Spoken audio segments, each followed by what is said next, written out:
Et bonjour, ici Sébastien. J'espère que vous allez bien. Vraiment, mais vraiment content aujourd'hui. J'ai reçu de la part de Nintendo une Nintendo Switch Lite. Vraiment content.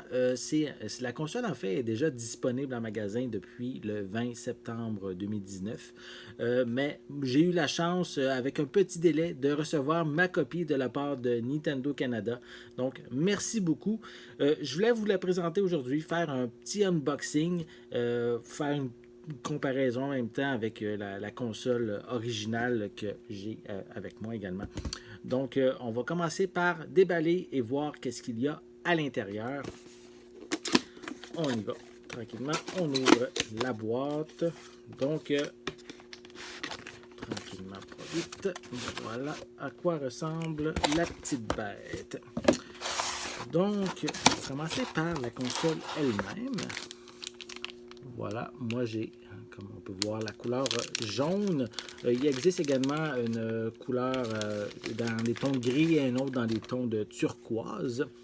Donc, voici la fameuse console. Donc, comparativement à la console originale, on peut voir on voit qu'elle est un petit peu plus petite. Voilà, un petit peu plus petite.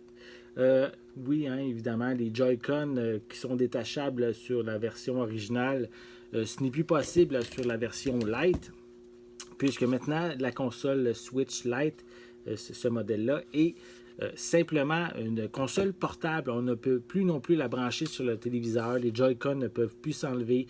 Le mode des Joy-Con avec la vibration HD a été retiré également. Donc, ça en fait vraiment une console plus d'entrée de gamme en même temps pour peut-être les nouveaux, les jeunes amateurs peut-être, hein, vu que cette console-là, elle devient juste portable. Donc, on va continuer. Je vais vous montrer qu'est-ce qu'on retrouve d'autre dans la boîte.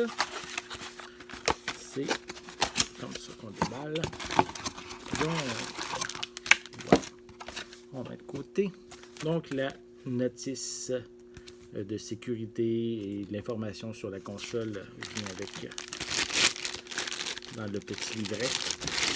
Et on a évidemment la prise de recharge pour pouvoir alimenter la console. En fait, cette console-ci, la Switch Lite, comme je l'ai dit, n'est plus, on ne peut plus la brancher, ce modèle-là, sur le téléviseur. Donc, c'est normal que dans la boîte, on n'a pas de câble HDMI ni de socle pour mettre la console. Donc, il faut vraiment la brancher directement avec le fil pour la recharger. Et donc, une belle console, je trouve, une belle prise en main. C'est une belle grandeur aussi, si on compare quand même avec ce modèle-là. Et même au niveau du poids, c'est plus léger aussi. Je vais prendre aussi le temps de vous mentionner vraiment c'est quoi l'ensemble des différences qu'on a entre les deux. J'ai déjà parlé du mode de jeu qui est seulement portable, que on pourrait dire presque tous les jeux sont compatibles. Il y a quelques exceptions dans lesquelles les jeux exigent, exemple, d'avoir les Joy-Con dans les mains. Donc, avec ce modèle-là, ce n'est pas possible. Par contre, ça n'empêche pas qu'on peut se procurer acheter des Joy-Con séparément, hein, et pouvoir les connecter avec la console. Donc, ça va nous permettre quand même de jouer à ces jeux plus rares, on pourrait dire, qui ne sont pas compatibles, mais donc ça en fait quand même une exception, on pourrait dire, au niveau des jeux qui ne sont pas compatibles. Ensuite, oui, j'ai mentionné qu'on ne pouvait pas brancher la télé, la console sur la télé. Au niveau des dimensions, je vous ai montré là, à quoi ressemblait la taille une de l'autre.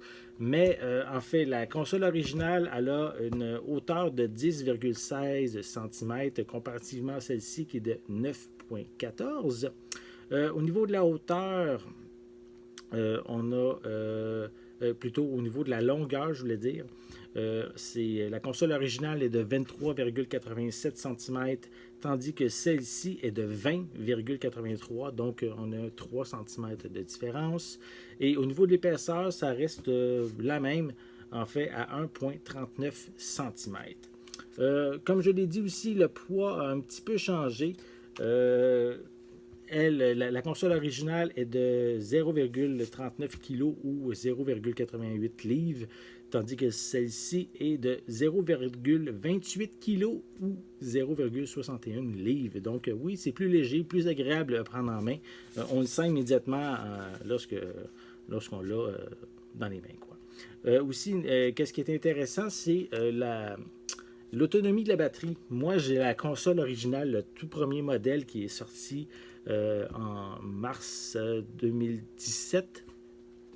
Et la durée de la batterie pouvait jouer entre, je dirais, 3-5 heures à peu près, tandis que ce nouveau modèle de Switch Lite peut aller de 3 à 7 heures, donc on a un peu plus d'autonomie, c'est toujours apprécié, hein, surtout en mode portable. Donc, ici, une belle console, je suis bien content. Je voulais vous montrer un peu à quoi ressemblait, avec aussi les quelques spécifications de la console. Je vais vous revenir prochainement après l'avoir testé comme il faut pour vous donner mes appréciations. J'espère que vous avez aimé cette vidéo. Si c'est le cas, n'hésitez pas à mettre un pouce en l'air, à laisser des commentaires. Dites-moi justement, est-ce que vous avez l'intention de vous procurer la Nintendo Switch Lite? N'oubliez pas non plus de vous abonner à ma chaîne afin de rester à l'affût de mes prochaines capsules. En attendant, je vous souhaite une bonne journée, une bonne soirée. Je vais être de retour très bientôt. À la prochaine!